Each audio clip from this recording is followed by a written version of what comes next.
জাতীয়তাবাদী শ্রমিক দল নাসিরাবাদ জালালাবাদ ১৬ শহর শিল্প অঞ্চলের নবগঠিত কমিটিতে মোহাম্মদ শফি ও মোহাম্মদ হাশেম সহসভাপতি, মোহাম্মদ মিলন যুগ্ম সম্পাদক ও মোহাম্মদ সেলিমকে সহপরিবহন বিষয়ক সম্পাদক মনোনীত করায় আমিন শিল্পাঞ্চল ৪৩ নং সাংগঠনিক ওয়ার্ড বিএনপির সদস্য সচিব আব্দুল মান্নান ও চট্টগ্রাম মহানগর যুবদল নেতা মোহাম্মদ মাসুদ তাদের ফুল দিয়ে বরণ করে নেন।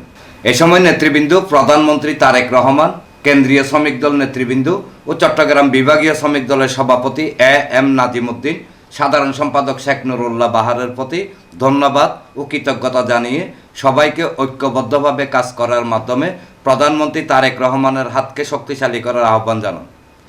যারা আঞ্চলিক কমিটির শ্রমিক দলের দায়িত্ব পাইছেন, আমি মনে করি সবাই একসাথে দেশের উন্নতির জন্য কাজ করবেন এবং যারা নেতা হয়েছেন তাদেরকে ধন্যবাদ জানাই। তারেক রহমানের হাতকে শক্তিশালী করবেন। আঞ্চলিক কমিটি শ্রমিক দলের নবনির্বাচিত 4 জন এসে আমাদের আমিন শিল্প অঞ্চলে আমাদের গর্ব।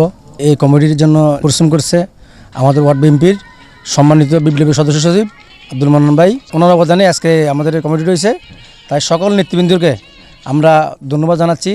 ঐক্যবদ্ধভাবে সুন্দরভাবে কাজ করে দলের জন্য। পাশাপাশি দেশ নায়ক তারেক রহমান প্রধানমন্ত্রী, ওনাকে ধন্যবাদ জানাচ্ছি। কেন্দ্রীয় বিভাগীয় শ্রমিক দলের সভাপতি নাজিম ভাই সহ সকল নেতৃবৃন্দকে ধন্যবাদ জানাচ্ছি চট্টগ্রাম মহানগর যুবদলের পক্ষ থেকে।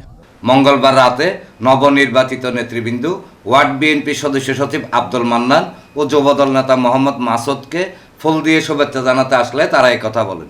আমিন jute mills colony Beltala Loharpul এলাকায় শুভেচ্ছা বিনিময়কালে ৪৩ নং সাংগঠনিক ওয়ার্ড বিএনপির যুগ্ম আহ্বায়ক ডাক্তার মোহাম্মদ রুহুল আমিন, সদস্য মোহাম্মদ মৌমিন, আবুল কালাম, ইউনিট বিএনপি সহসভাপতি মোহাম্মদ বাবুল সওদাগর, সাধারণ সম্পাদক নজরুল ইসলাম, সদস্য ইমাম হোসেন, ওয়ার্ড যুবদল নেতা মোহাম্মদ মামুন, মোহাম্মদ খোকন, ওয়ার্ড স্বেচ্ছাসেবক দলের সদস্য মোহাম্মদ জামাল, মোহাম্মদ মফিজ সহ আরও অনেকে উপস্থিত ছিলেন।